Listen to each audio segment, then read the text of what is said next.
Friends இங்கே பாருங்கள், அவள் ரவை வச்சு தோசை ரெடி பண்ணிக்கிறேன். ரொம்பவே சூப்பராக இருக்கும் ஃப்ரெண்ட்ஸ். இந்த சட்னிக்கும் தோசைக்கும் சூப்பராக இருக்கும். இன்னும் 2 தான் கூட கேட்பாங்க பசங்க.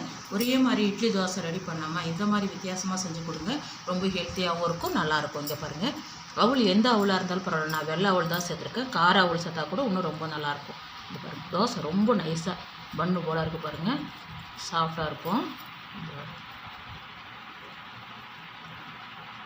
அவ்வளோ ஒரு சூப்பராக இருக்கும் ஃப்ரெண்ட்ஸ் தோசை சாப்பிட்றதுக்கு. இந்த சட்னியோட இங்கே பாருங்கள், மெதுன்னு இருக்குது பாருங்கள், பாஞ்சு போல் இருக்குது பாருங்கள் தோசை. சூப்பராக இருக்கும் தோசை, பாஞ்சு தோசை மாதிரி இருக்குது பாருங்கள். கையில் மடிக்கினா கூட பாருங்கள், சூப்பராக இருக்கும் தோசை. இந்த மாதிரி தோசை சுட்டு பசங்களுக்கு கொடுங்க, ரொம்ப நல்லாயிருக்கும் ஃப்ரெண்ட்ஸ். இங்கே பாருங்கள், ஃப்ரெண்ட்ஸ் இந்த சட்னியோடு சேர்த்து சாப்பிடும்போது அவ்வளோ ஒரு அற்புதமாக ஜோராக இருக்கும் ஃப்ரெண்ட்ஸ். ரொம்ப சூப்பராக இருக்கும் ஃப்ரெண்ட்ஸ். வாங்க ஃப்ரெண்ட்ஸ், வீடியோக்குள்ளே போகலாம். ஹலோ ஃப்ரெண்ட்ஸ், SRH ஃபுட் சேனல்லே அன்பான வணக்கம் ஃப்ரெண்ட்ஸ். இங்கே பாருங்கள், ரவா தான் எடுத்திருக்கேன். இங்கே பாருங்கள், பாத்திரத்தில் ஒரு 1/2 கப்புக்கு ரவா எடுத்திருக்கேன். தயிர் 1/2 கப்பு. ரவை எந்த அளவுக்கு எடுத்துக்கிறோமோ அந்த அளவுக்கு தயிர் எடுத்துக்கோங்க.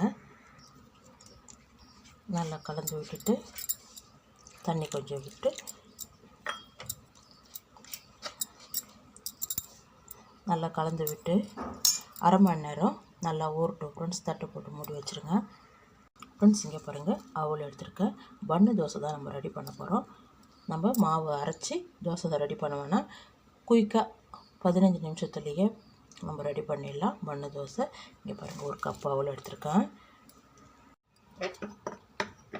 ஃப்ரெண்ட்ஸ். இங்கே பாருங்கள், ஜாரில் ஃபஸ்ட்டு இந்த அவலை நல்லா பொடிச்சிடலாம்.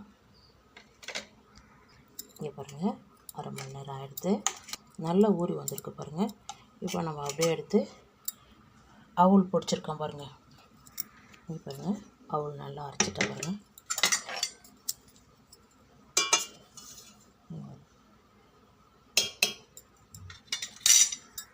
இப்போது ஊற வச்சுருந்த தயிர், ரவை இதை எடுத்து ஜாரில் சேர்த்து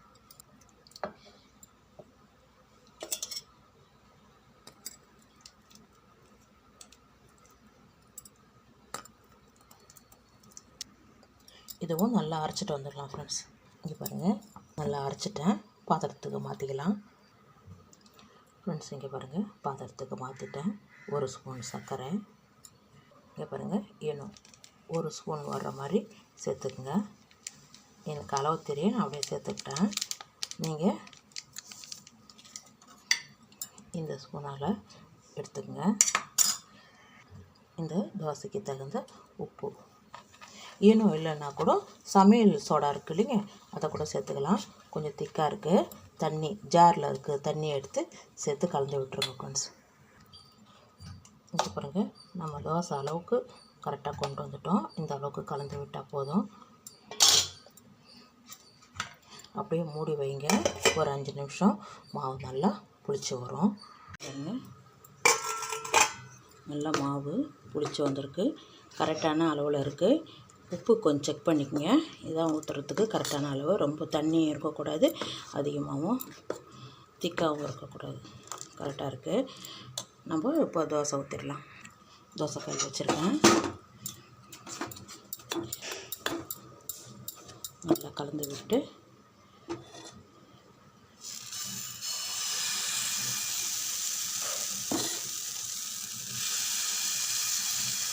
அப்படியே கலைக்கக்கூடாது, லைட்டாக அப்படியே இது பண்ணி விட்டுடுங்க. கொஞ்சம் எண்ணெய் விட்டுடுங்க. இங்கே பாருங்கள், தோசை அழகாக பபுள்ஸாக அழகாக வருது பாருங்கள்.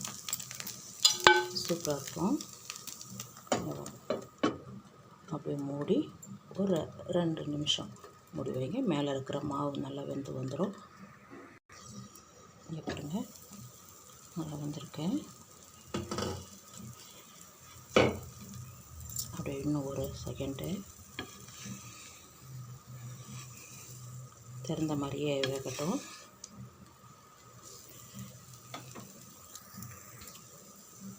பாருங்கள் நல்லா வெந்துடுது. இங்கே பாருங்கள் தோசை அடியில் ப்ரௌனாக இருக்கும், சூப்பராக இருக்கும் பன்னு தோசை. அப்படியே எடுத்துடலாம்.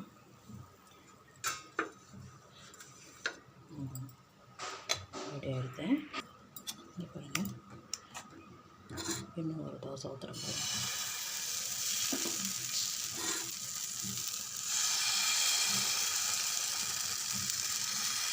தூக்கக்கூடாது, அப்படியே ப்ரெஸ் பண்ணால் போதும்.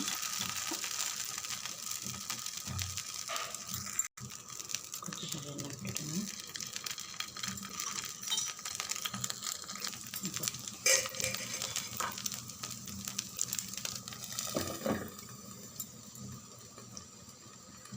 ஊற்றின உடனே மூடக்கூடாது, கொஞ்ச நேரம் ஒரு 2 செகண்ட் வெயிட் பண்ணிவிட்டு அதுக்கப்புறம் மூடுங்க.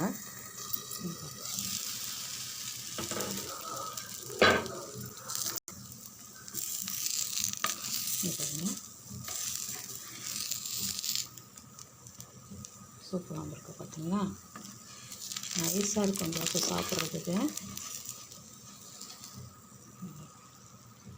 இதே மாதிரி எல்லா தோசையும் ஊற்றி எடுத்துருங்க. சூப்பராக இருக்கும் ஃப்ரெண்ட்ஸ். நம்ம ஊற வச்சு அரைச்சி தோசை இட்லி ரெடி பண்ண வேண்டாம். இப்போ சீக்கிரமாக நம்ம ரெடி பண்ணிடலாம். ஒரு 15-20 நிமிஷம் இருந்தால் போதும். சூப்பராக ரெடி பண்ணிடலாம்.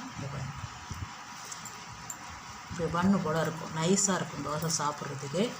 பாருங்கள் புதுசு புதுசாக இருக்குது பாருங்கள், ரொம்ப சூப்பராக இருக்கும் ஃப்ரெண்ட்ஸ் தோசை இந்த சட்னியோட சேர்த்து சாப்பிடும்போது. இந்த வீடியோ பிடிச்சிருந்தா லைக் பண்ணுங்கள், ஷேர் பண்ணுங்கள், கமெண்ட் பண்ணுங்கள், சப்ஸ்கிரைப் பண்ணுங்கள், பக்கத்தில் இருக்கிற பெல் ஐக்கானை கிளிக் பண்ணுங்கள். Thank you friends.